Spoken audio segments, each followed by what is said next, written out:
Good morning, everyone, and welcome to My Jewish Learning's Friday Torah study.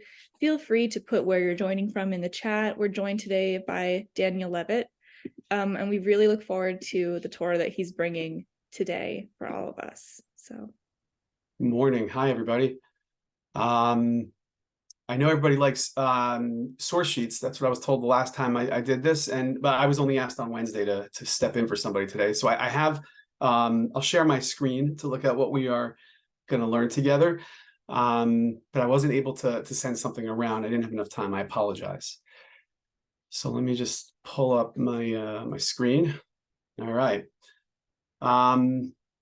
Welcome. So this week's Parsha is Parashat Noach, the second Parsha in the Torah, which Jews all around the world will read on Shabbat. Noach starts the flood, and then Noach is saved and rebuilds civilization. And then at the end, we have the famous story of the Tower of Babel. And so I wanted to look at that story. I think there's an interesting lesson for humanity, A, in general, B, especially what's going on in the world today. So I want to look at that. So first we're gonna look at the just the story of the Tower of Babel in the text. I'll ask some questions. Hopefully some people can share what you think about it, and we'll unpack it a little bit and hopefully get to a point of understanding of the lesson. So here's how it starts. It's chapter 11. I'll read in Hebrew and English because that's what's comfortable for me. And again, if anybody has questions, please raise your hand, or if you put it in the chat, I'll try to pay attention, but it may be difficult for me, and hopefully the staff from My Jewish Learning will help. So we start. So it says that all of the land, everybody was of one language, and here it says, and of the same words, but I think there's we can look at some of the medieval commentaries if you want, but I think there's a message of unity, of mankind working together here. And Vayihi b'nasa mikedem, and when they moved from where they were, v'yimsu bika, they found a valley ba'aretz, in the land of Eretz Shinar, in the land of Shinar, v'yeshvu sham, and that's where they settled. Vayomer isha reyehu, and so everybody, that one person would say to the other, Hava nilbena levanim, let's build some bricks. We'll fire them in the kiln so they're very strong. We can build much higher. This is factual in terms of world history, that this was a turning point in building technology. And then these bricks will be like stones. And we'll use them as chomer. And then they said, Hava nivnu lanu ir. So now we got this technology. Let's build a city. Umigdal, with a tower, the Rosho Bashamayim, who's the top of the tower will reach the heavens. V'na'aselanu shem, and we'll make for ourselves a name. Pei nafutz al pnei kol aretz, lest we get too scattered over all the land.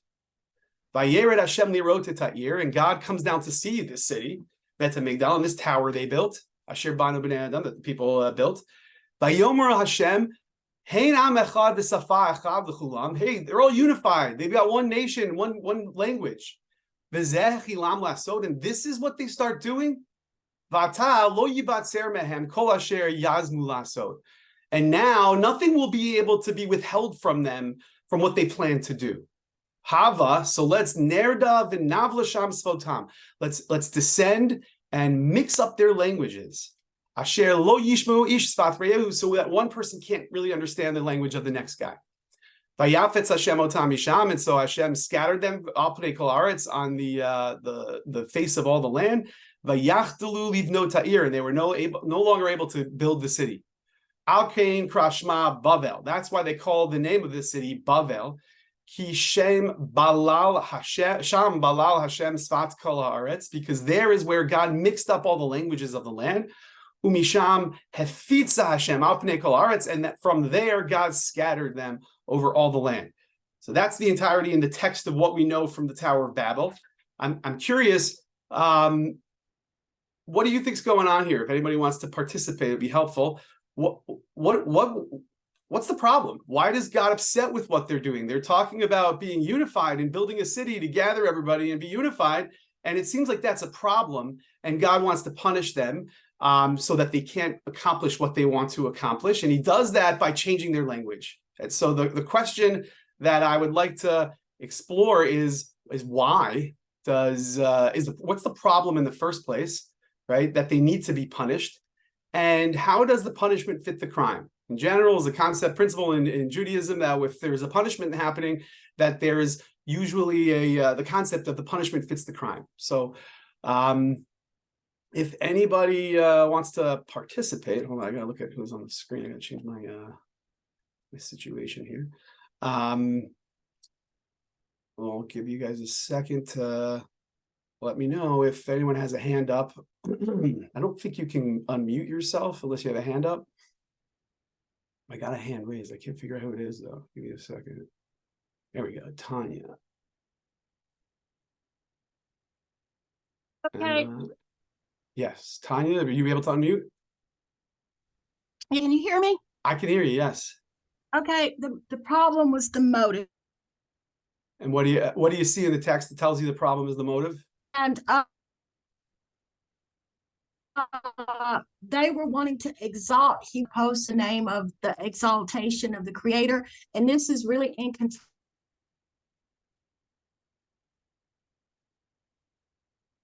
You're breaking up, Tanya. I don't know if it's just me or if others can't hear you. Hey, Tanya, because your connection isn't that good, we're going to move on to Jacqueline if that's okay. But if you can share what you wanted to say in the chat, that's also great. Yeah, we couldn't hear you, but Jacqueline, your hand was next. You're muted. You got to unmute, Jacqueline. There you go. What I was thinking was, okay, I'm not sure what the motive was at first, but looking down, they were working together to build a city and such, and to build towers.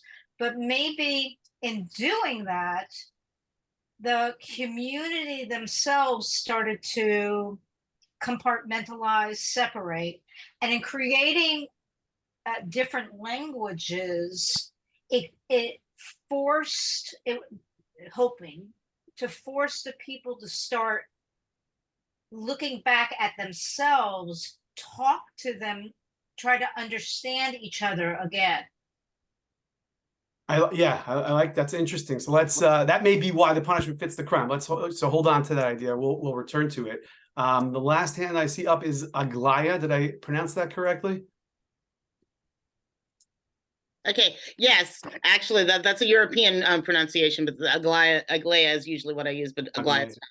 Okay, so I'm not 100% convinced that it's a punishment necessarily, though, because of the fact that they did come together and everything, though, but humans, we're not actually there's no limit to what they could do. So the thing that I'm kind of wondering here is that if there's no limit to what they can do, so maybe they've achieved all that they can when they can, understand each other. And so now they've graduated to the next point. Okay, now can you actually come together when you cannot understand each other, when you do not all speak the same language, and you just keep going.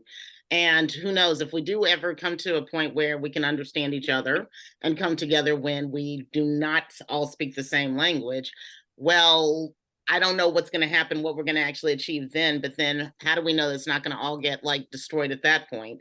Because now it's time for us to grow up a little bit more and keep growing up a little bit more, and so on and so forth. Yeah, so there's a progression in sort of our moral subconscious programming, and that maybe this is the next level. It's an interesting approach. And then what happens when we get there? We'll talk about that. Before I move on, anybody else want to raise a hand? Jay. Is that Jay?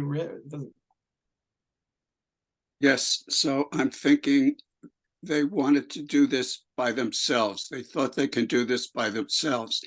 They didn't mention the need for God to be involved, and they also wanted to make a name for themselves. So it was self-centered. Interesting. And Doreen?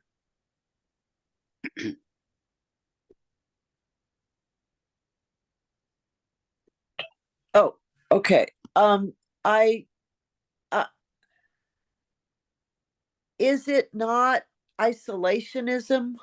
I mean, we're not intended to be isolated. We're intended to fill the earth and spread Hashem's intention.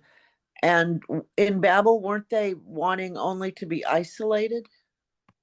Possibly. Let's look at we'll review that again when we look at it again. I want to just give anybody else a chance to talk now if there's another thought out there. Heidi. Hi. There are two things in this passage that I'm still curious about. And I'm wondering if it's relevant that it makes a point of saying that they had the same language, and as they migrated from the east, as though the migration is somehow relevant.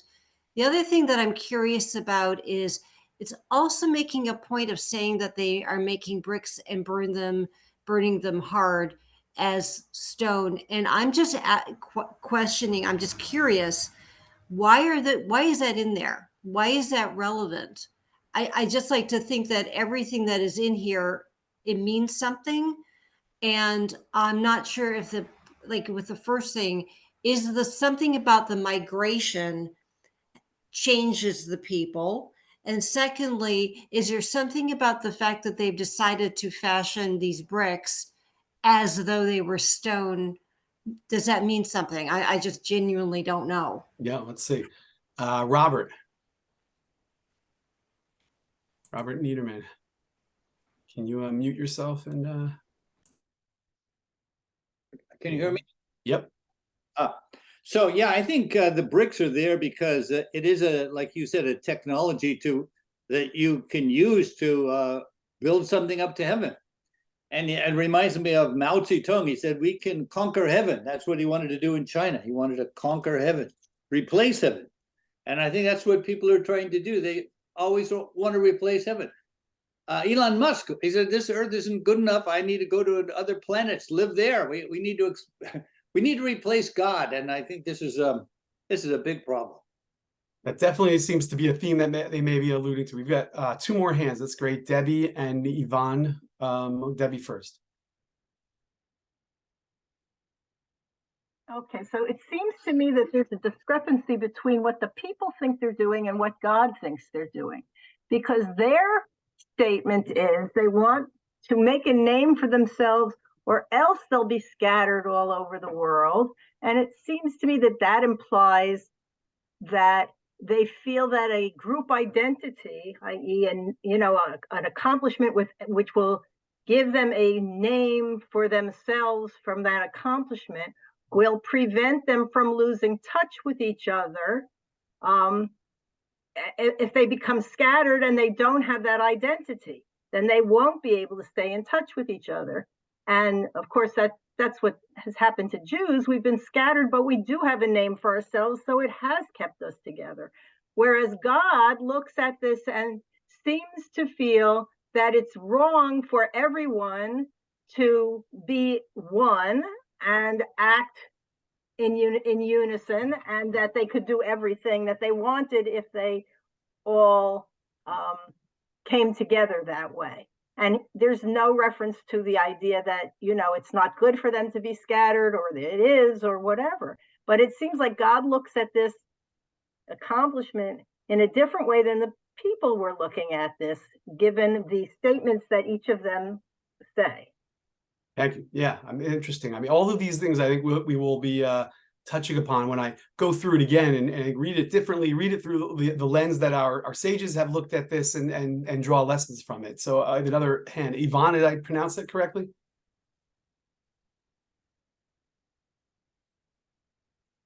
Hi, yes. For me,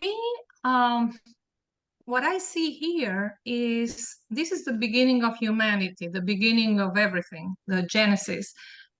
If we take the position that God has a great plan, like we always say, right? And he knows what's going to happen in the future. This is like a first step into creating his chosen people.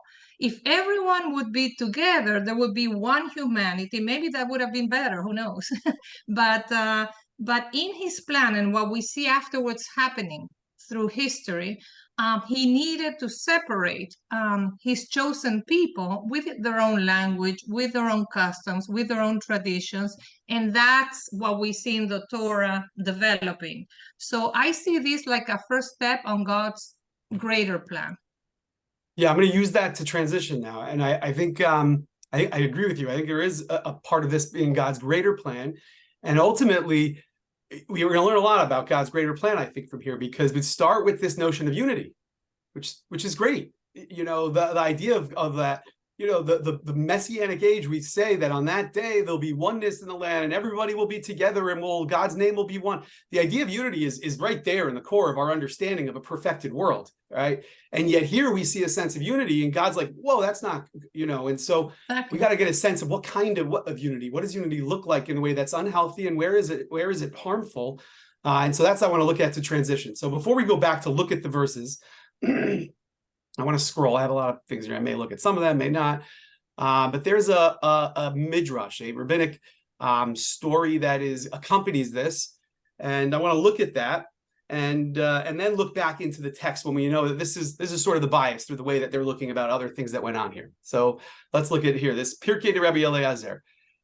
So Rabbi Pinchas would say, "Lo hayu shem sham avanim livno et ha'ir v'et ha'migdal."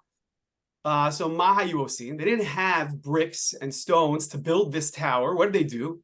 Ayu Malbinim Levedim Besorfinotam. They would work, they would create their bricks, they would build, you know, put their mud, and then they would bake it in an oven to make them harder. This is how the technology developed in reality. And Besorfinotam, and the Kiyot, sorry, I lost my place here. The Sorfinotan Kiyotzer Cheresh, they would bake their bricks like a builder ad Shebanu Oto Gavoa Shivim Mil, till they build it 70 miles high. The Malot Hayulo Mimizrach Mimarvo Elu Shahayu Malin Hayu. So there was steps on either side, and they would bring up the stones on one side. They would go up on the west, and they would come down on the east. This is the part I really want to get to. The imnafal adam v'meit, right? So you have this tower going up to heaven, and you have builders on this tower. Accidents happen, and if a person would fall, right? Lo shmaya et libam elav. They didn't care. It was just another person. The imnafla leveina achat. But if a brick would fall, hayu yoshvinu bochin. They would cry. V'omrin oilanu oy. How are we going to get another brick in its place, right? So there was this notion that they had a technological advancement. They figured out how to build in a geographical location that didn't have natural resources that would allow them to build. And that technological advancement was so impressive to them. It made them feel so important, as I saw some people alluding to in the chat. And that was their sense of identity. They were unified for this one purpose of overcoming God. We're going to go back to the sources and look at that a little bit more. And what really mattered to them was the bricks. And if a brick would fall, oh, there's no more bricks. But if a person would fall, we got more of those.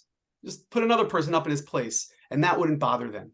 So that's how our rabbis see what's going on here. Let's look back in the text, because usually they're very close readers of the text. They didn't make these things up. They were influenced by what they saw in the text. And so let's go back and piece together I think a very important lesson for humanity.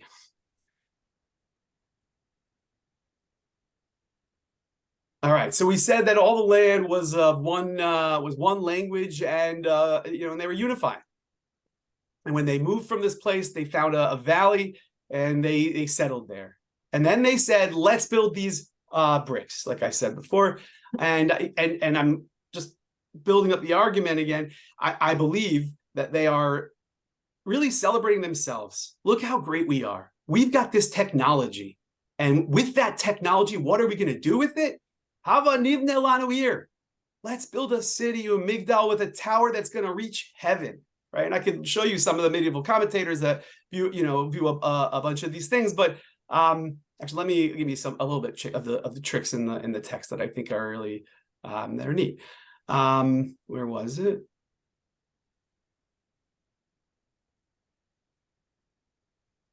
It's all the way down here.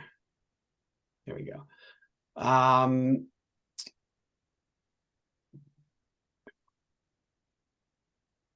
me go back up. Sorry, I'm sorry. Okay, so let's build we're going to build an ear and a tower that's going to go up to the heavens. And that's how we'll make a name for ourselves, right? This is about us. What have we been able to accomplish and where can we get to? We're so great. We've got technology. Technology makes us so important. We can get up to heaven, right? And that's their plan. And that is a unity that is about something else. Everybody else, it's about their society. It's about their technology. It's not about humanity, right? Make for ourselves a name is a name that can be better than God even. It's some ideology that is bigger than anything else, right? And it's not just me. This is where I wanted to jump in there to find it. Where was it? There we go. This is the Sforno, is a Renaissance Italian rabbi, and he says, "Hey, namachad," and God's looking at this and saying, the only way I can stop them from carrying out their unanimously approved plan is to sow the seeds of discord between them, right? Because there's unity here, and with unity comes strength. They can accomplish a lot, and we're going to see God's actually worried about what they can accomplish with this unity. And I'm going out to Sforno a few verses down, and he says, so in view of these, God says that nothing can be withheld from them because they're so unified. And in view of these circumstances, if left alone, they would complete what they've set out to do, so that this form of idolatry they've agreed on would henceforth be something embraced by all of mankind. So there's a universalism here, but it's not a universalism that is accepting of differences. It's saying we've got one tower that is a beacon for all of humanity, whether that's a physical tower and also a symbol for what humanity is, and that everybody needs to come here is part of what's going on. They are trying to gather all of humanity together with one idea behind that, one beacon. And that I'm looking at as an idolatry that says it's better than everything else, right? And when that's the ideology that's winning, Sforno tells us, not a single one of them would turn to the creator of the universe and realize that he alone is the creator of the entire universe, because they've got this ideology about their own grandiosity. They've got so much power because they're unified. They can accomplish a lot. And they did. They created technology that changed society. They can build buildings in ways that were never built before. And rather than doing something else with it, what they could have done, we can talk about, they tried to overcome God, right? They tried to say, this is the one ideology that's better than everybody else, right? And they continue to say, here in this form, he points out, right, that if one of them would turn to the creator of the universe and realize that he alone is the creator. So no one's going to do that with this, right? On the other hand, the opposite will occur. If discord will break out among them, meaning you have a different opinion than what the majority is, right? That will create discord.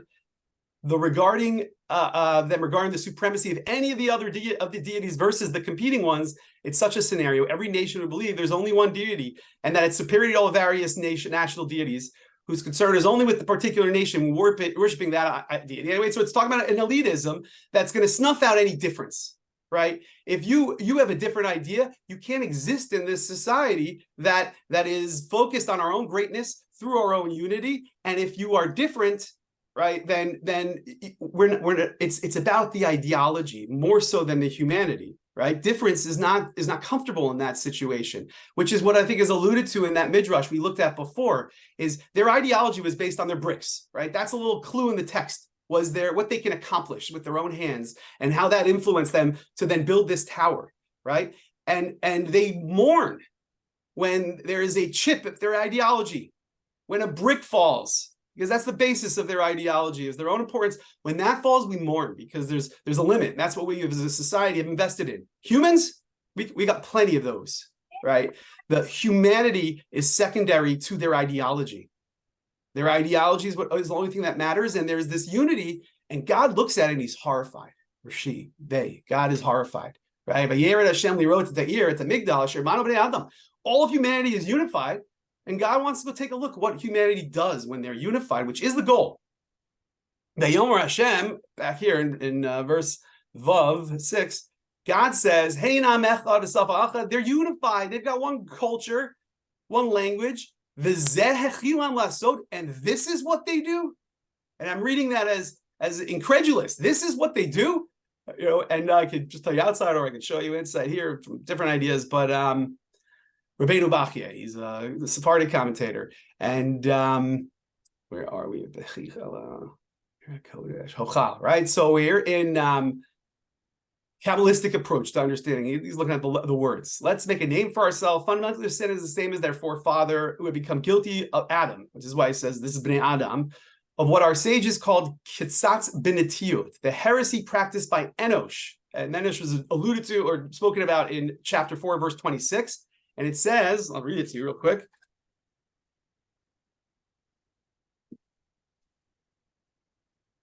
Yulad ben Seth or Shet had a son, Vayikra Shmo Enosh, and they called him Enosh as Hucha Likrot B'Shem Hashem.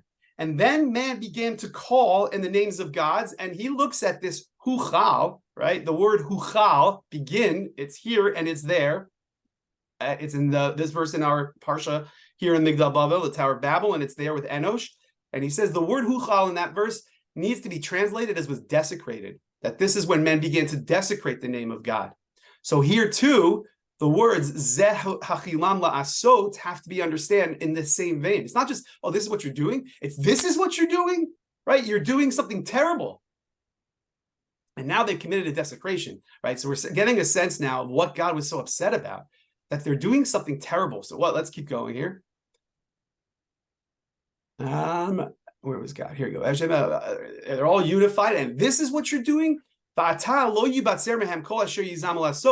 you're all unified. You're not going to be nothing to be able to stop you from doing what you're doing because of the power we have to nullify the individual human, right? And you're building a society that snuffs out all difference, that doesn't have respect for the other, that is not multicultural. It's one language. Language is often a symbol of culture. Right, and it's not many cultures coming together to live together. It is one language only. I'm looking at this as a totalitarian society that didn't allow for difference, right? And the ideology was far, far more important than the humanity of the individuals. So then God wants to say, he says, "Hava nerda v'nivlo sham sfotam asher lo yishmu ish sfat re'ehu." So now the solution to this problem, right? Here's the problem. Problem is people think they're so great that they can accomplish heaven. And part of the way in which they want to accomplish it is by snuffing out all difference, right? That's where their strength came from. It came from their unity. And if a person were to fall, right, meaning if an individual, right, from what they needed, people were not important. They had an unlimited supply of people, right? It was the physical stuff that they thought they really needed. It was what they created, basically, that they thought they really needed. And it all came from the type of unity they had. The type of unity they had was not respectful. It wasn't tolerant. It was, if you were like me, you fit into our society. As long as you are useful for furthering our ideology, you fit into our society. But if you are not useful then the individual human doesn't matter, right? There is no difference. There's only one language. And that language is one that will snuff out all indifference. We saw in the Sephora earlier that it was a type of of idol worship that didn't allow for any other ideas.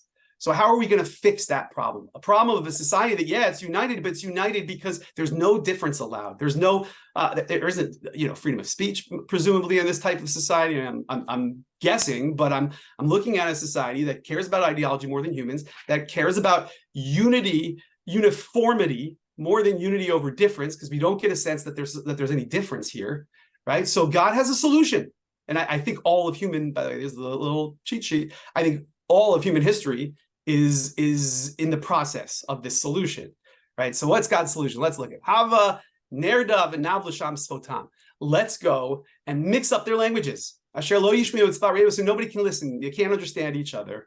And then they were spread out on all the land. And they didn't build this city anymore, right? So this broke their ideology.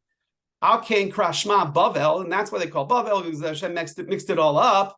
But there's no solution right there. So what am I talking about when I talk about punishment fitting the crime and the solution?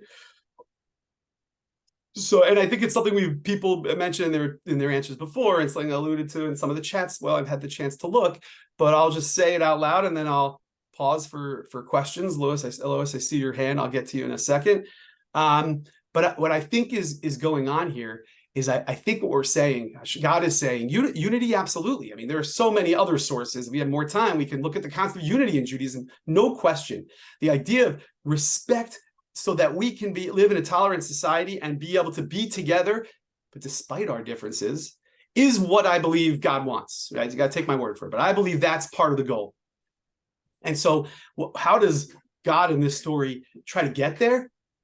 Because in order, anybody who's attempted to talk to somebody with a different either actual language or speaking across cultures, it's not easy, right? It requires a respect for the other person, patience to be able to understand what they're saying. So with language, of course, it would take a lot to be able to understand what a person's saying if they're speaking a language you don't know.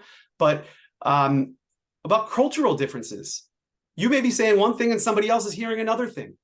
And in order to have a productive conversation in such a situation, there needs to be a respect for that human being. There needs to be a patience to have a sense of what is it that they're actually saying so that I can understand it, right? And that doesn't happen when it's easy to get together and to say everybody who agrees is good and let's push out everybody who doesn't agree. Let's get rid of their ideas. Let's get rid of those individuals, because it's much easier when we all can get along because there's no difference. There's no disagreement. But when we can learn to respect somebody enough to understand and to be able to communicate despite our differences, we have to learn that that's a much, much healthier approach. That's a much safer way to be in the world as a human being, and not just as a someone who's perpetuating a specific ideology. And that, I think, is the lesson for all of mankind, is God split us up, and what happens because of human nature is, or animal nature, is we fear the other. And we don't have the patience to try to understand other cultures. And we don't, some of us do, but in terms of world history, we usually are scared of the other and defend ourselves against the other, rather than build the cultural tolerance and understanding and patience and respect to get to know the other in a way that we can be a unified society despite differences, right? So I look at this as really a story of universalism versus multiculturalism, right? I am a big proponent. Natan Sharansky wrote a whole book on it that I recommend to others, on a world of multiculturalism, where we do not all have the same cultures, but we are tolerant and respectful. And I believe ultimately, we have an image of Messiah, of the wolf laying down with the lamb. The wolf eats the lamb, right? And if it doesn't want to eat the lamb, it's not a wolf, right? That's the nature of it. And the lion's going to eat that's the nature of these things, right? And so the image of a messianic age, when we're still calling it a wolf, because it's not that it doesn't want to eat the lamb, that's its nature. But it doesn't eat the lamb. They're able to sit together despite those differences, right? That is a messianic ideal. That is not what we see in the Tower of Babel.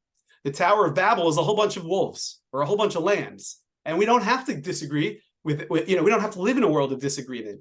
But that's not the world we actually live in. That's not the type of unity that is the goal of what the Torah is trying to accomplish. The goal that Torah is trying to accomplish, that I think we're seeing in this story, is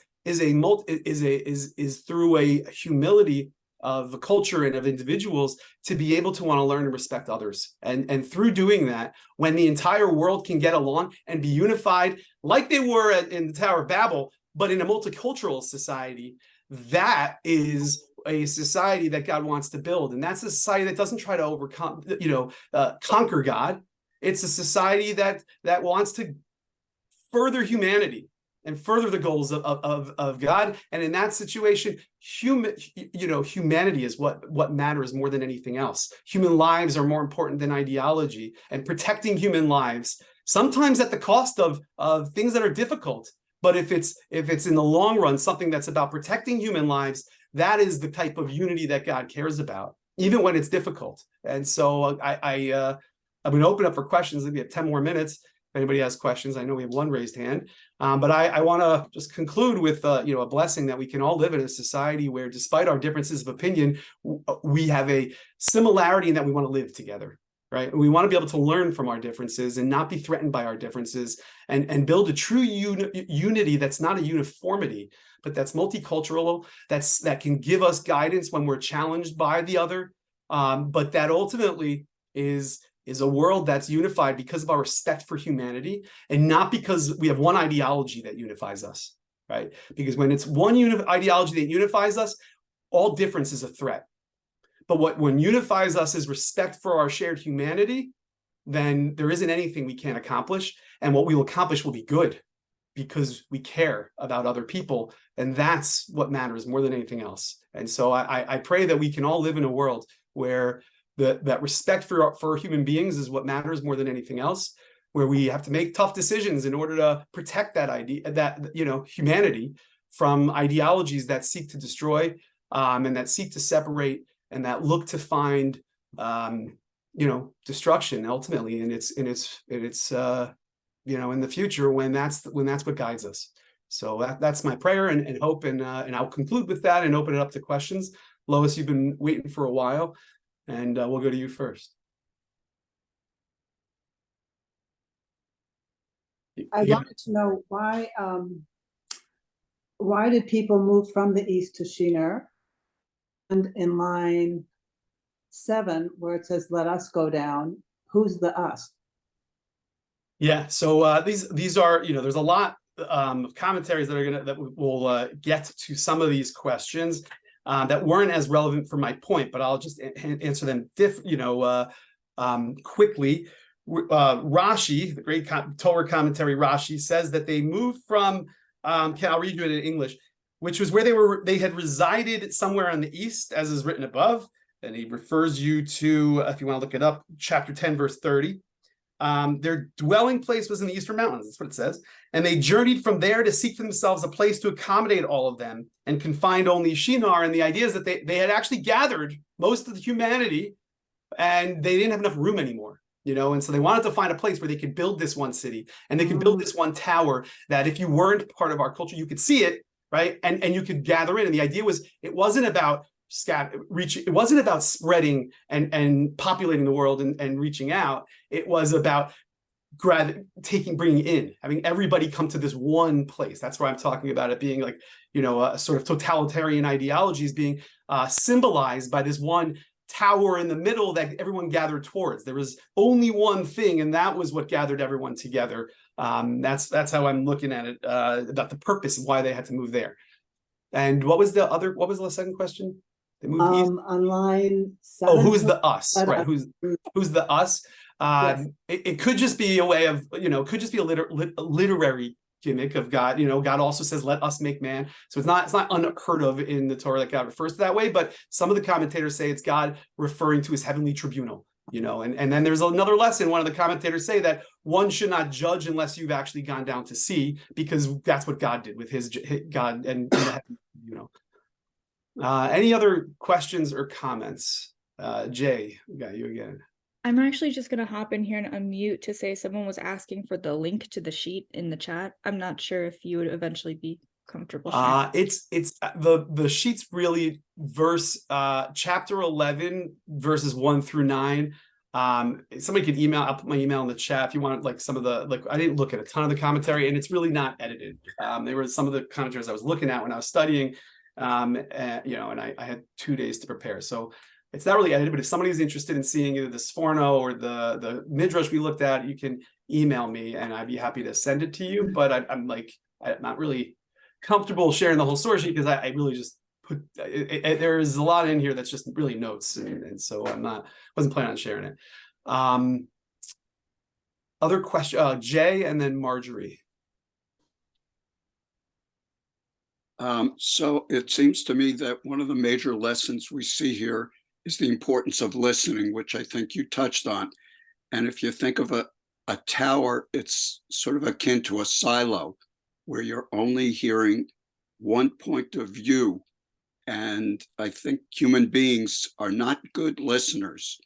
We don't listen to people of other ethnicities, faiths, and even with different views. We have to listen more, because that's how we learn. Agreed. Yes, I think that at the end of the day, when I'm talking about patience and tolerance, understanding, that starts with a desire to listen rather than something else. 100%. Who was Marjorie? You were next, right?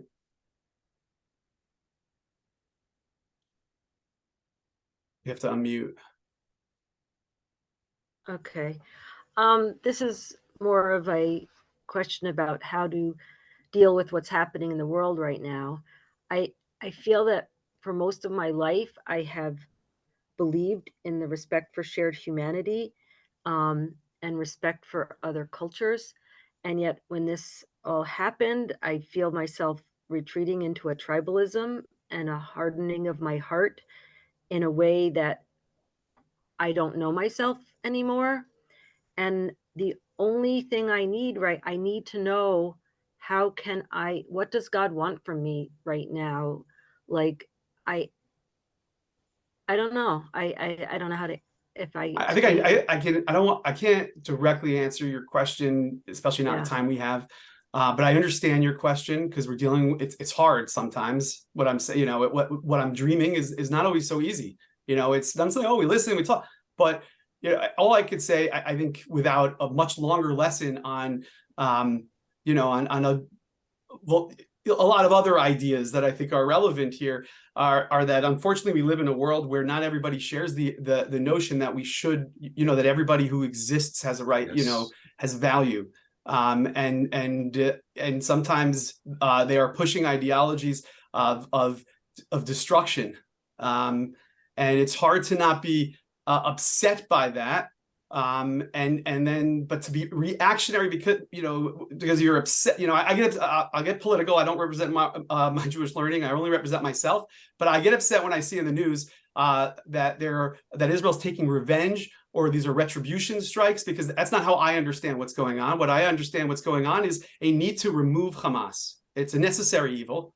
But we view it as necessary, and it's not about revenge or retribution. It's about living in safety for Jews and Palestinians in this land, because Hamas's ideology does not accept for Jews to ever live in this land.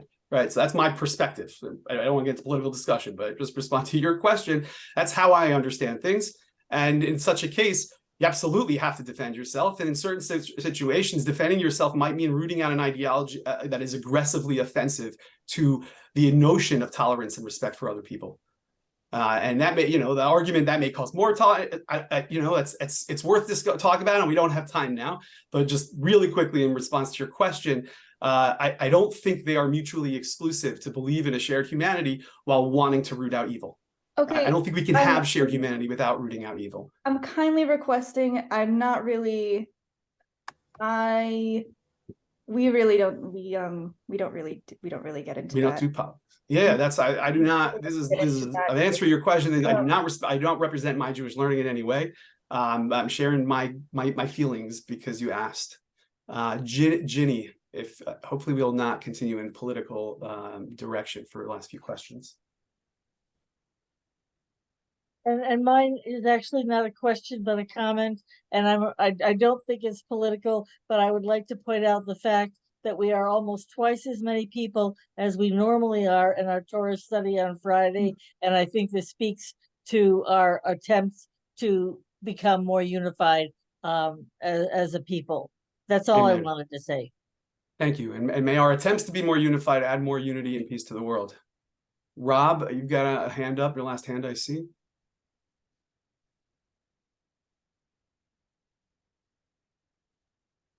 We can't hear you, Rob. You're muted. Thank you. So what happens in the Torah after this? It seems like everybody speaks the same language. Abraham goes and he buys the cave of Machpelah from the Hittites, and seems to be able to negotiate that, speaking the same language. Isaac goes around to King Abimelech. Everybody, there's nobody sitting around saying, "I'm sorry, I can't understand you. We need to get an interpreter." Everybody, the narration seems to be everybody all speaks the same. Very, very few places after this where language comes up. Maybe in the Joseph story, there's a translation issue, and later on in the second book of Kings, there's people on the wall. Rob Shakar is talking from the king of Assyria, and they're speaking a different language. But otherwise, everybody speaks the same language. I don't think it deals with it explicitly. This is sort of like a parenthetical in the we have Noah, and then we have some genealogy. We have some genealogy, and then the real story begins. This is sort of a parenthetical, and we don't know what languages they speak in parts of the world that are not going to show up in the story after this. So it's possible we're just talking about places with one language, or it's possible that Abraham embodied this value so much that he was multilingual, or that he was able to communicate across differences, and we follow his story, right? Because we want to be his we want to follow in his footsteps, and we don't bother with the translation part of it necessarily because that's not relevant to this. It'll distract from the story. But perhaps Abraham went and spent time with the Philistines, and he spent time with the Egyptians, and it never talks about translation. Maybe it was because Abraham already embodied this value and was able to communicate across difference. So it's 11:15. I think that's my time. But thank you for having me here. I hope this was valuable. And if anybody, I put my email in the chat, dlevitt@gratz.edu. I'm the director of adult Jewish learning at Gratz College. And so if you can't find my email in the chat and you want to reach out to me, just go to the Gratz website and look me up. And wishing everybody a Shabbat Shalom and praying for a peaceful world. Thank you so much, everyone. We'll see you next week on Friday at 10:30. And thank you, Daniel. Thank you, everyone in the chat. Have a wonderful weekend and Shabbat Shalom.